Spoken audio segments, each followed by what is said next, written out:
All right, Mr. Parkers, I just wanted to go over a few things with you on what's going on and just kind of some ways to help reduce some of the symptoms that you are feeling. So first, I wanted to talk about, hold on, baby, please go. First, I wanted to talk about the pain in your ankles. So I did administer that Tylenol. We can reassess that pain in a little bit once that acetaminophen does start kicking in. But there are other ways to kind of decrease that discomfort that you are feeling in your ankles. So one of the things that I like to teach my patients about are non-pharmacological ways to help reduce that pain and to just put your mind at ease. So we call it guided imagery. So it kind of just helps relax your body. So how you do it is you can just close your eyes and picture of your favorite place, and it kind of just distracts your mind. It kind of guides your mind somewhere else and takes your focus off of that pain that you are experiencing. Another thing that I did want to talk to you about is your blood pressure. So when we did take your vital signs this morning earlier, your blood pressure was a little bit high. So one of the medications that we give you to help control that is metoprolol. So this medication will help decrease that blood pressure, and it's really important that we are compliant with our medications and taking our blood pressure medications every day. And it's important to kind of monitor and take your own blood pressure to keep on top of that, because with your congestive heart failure, it's really important that we maintain your blood pressure at a normal number, because what's happening is that the higher your blood pressure is, the more your heart is working to pump that blood throughout your body. And your heart, with congestive heart failure, it's already having a hard time doing that. So we want to do our best to keep taking our medications every day and monitoring our blood pressure. So can you tell me one of the things that we did talk about, ways to kind of reduce your blood pressure, your blood pressure medication? Yes. And what is really important to do before taking that medication? Yes, you want to monitor your blood pressure. Good.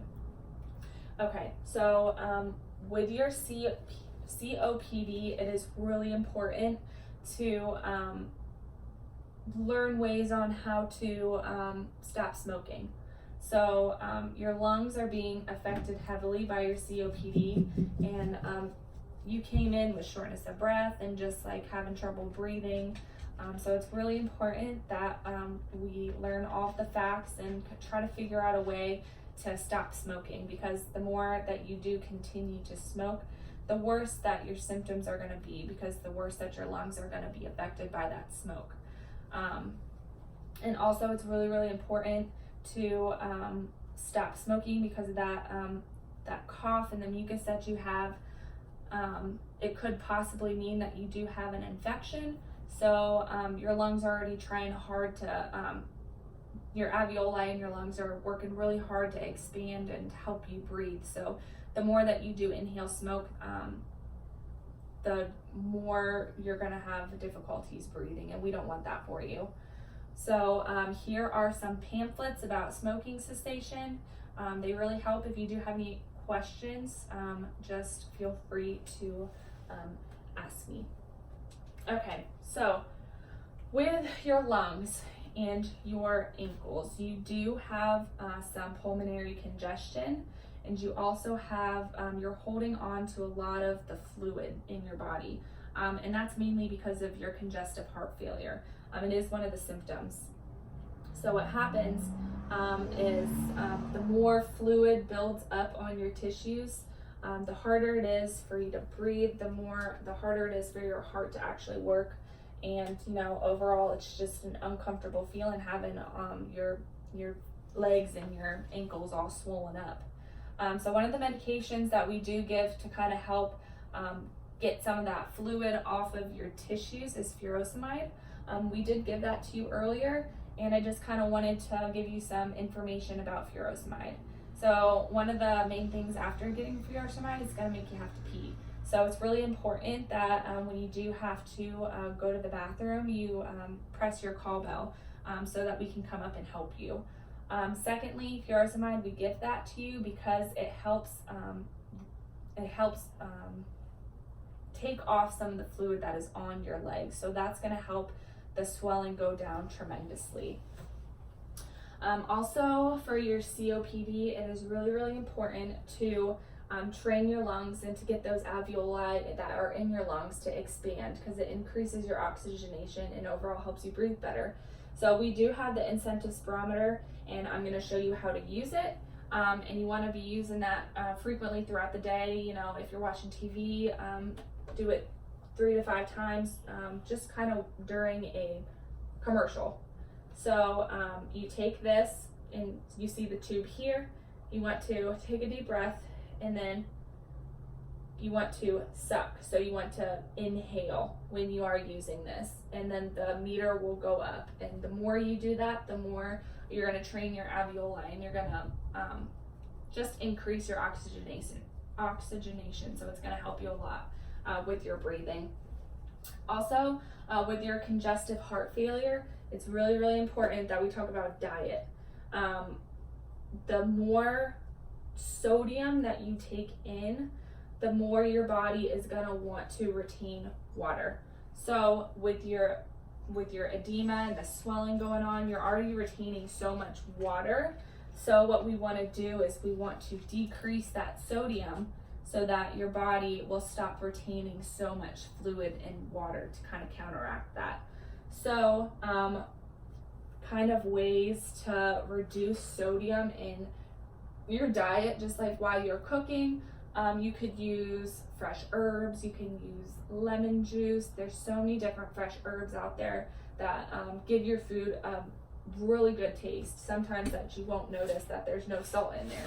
So we want to really try to keep that to 2 to 4 grams a day. Can you tell me what you can do to decrease the sodium content in your diet when you're cooking at home and when you're eating? You can cook with fresh herbs and fresh lemons. Good. Okay. So it's really, really important that you do kind of get up and start walking. It's going to get the blood flowing in your body. It's going to help prevent blood clots. It's going to help prevent skin breakdown, because the more that you lay in bed and you stay stagnant, the more pressure is put on your skin, and it's a higher chance of you experiencing some skin breakdown, which could potentially turn into a pressure ulcer, and we don't want that. So it's really, really important that you kind of move around and reposition yourself in bed to prevent skin breakdown. It's also really important to kind of get up and ambulate, because the more you lay in bed, the more likely it is for you to form a blood clot, and we don't want that. With activity, you need to remember to take some rest periods. So whenever you're doing any like range of motion activities in bed, or you just want to get up and go to the bathroom, or you want to walk down the hall, it's really important not to overexert yourself. With your congestive heart failure and your COPD, it's going to make it it's really easy to just overexert yourself. We want to give your heart a break. We also want to not overexert yourself to the point where you can't catch your breath. So it's important, you got to remember to take rest breaks between activities. So we just went over a lot of stuff here, but can you think back to when I was talking about the number one cause for skin breakdown is laying in bed? Yeah, so what is one thing that we can do to prevent getting a pressure ulcer? Turn and move every couple hours, yes. And then also it's really important to get up and get moving, but also take rest periods, because we want to get your lungs healthy again and working, but we also don't want to overexert yourself. And also with the mucus in your lungs, it's really, we want to just kind of loosen that up. So it's really important to increase your fluids. We want to decrease the amount of sodium in your diet. Okay, Do you have any other questions about anything that we've talked about? Okay.